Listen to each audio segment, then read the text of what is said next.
ल आज हामी यतातिर है त सुरज भाइ कस्तो लागिरहेछ हो आज एकदम राम्रो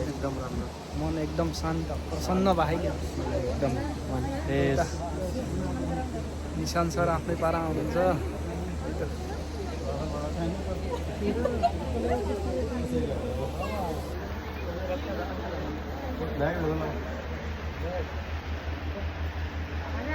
ल निशान सर है तपाईँ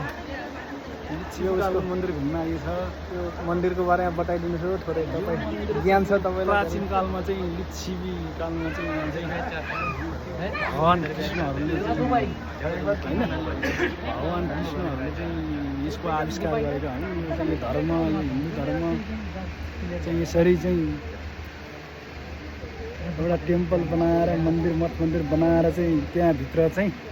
गोपिनीहरू चाहिँ हाम्रो देवता भगवानहरू चाहिँ हावापानीबाट सुरक्षित हुन् भनेर चाहिँ यो मठ मन्दिर बनाएर भित्र चाहिँ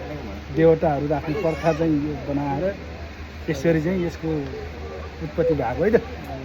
हजुरलाई धेरै धेरै धन्यवाद है त यति जानकारीको लागि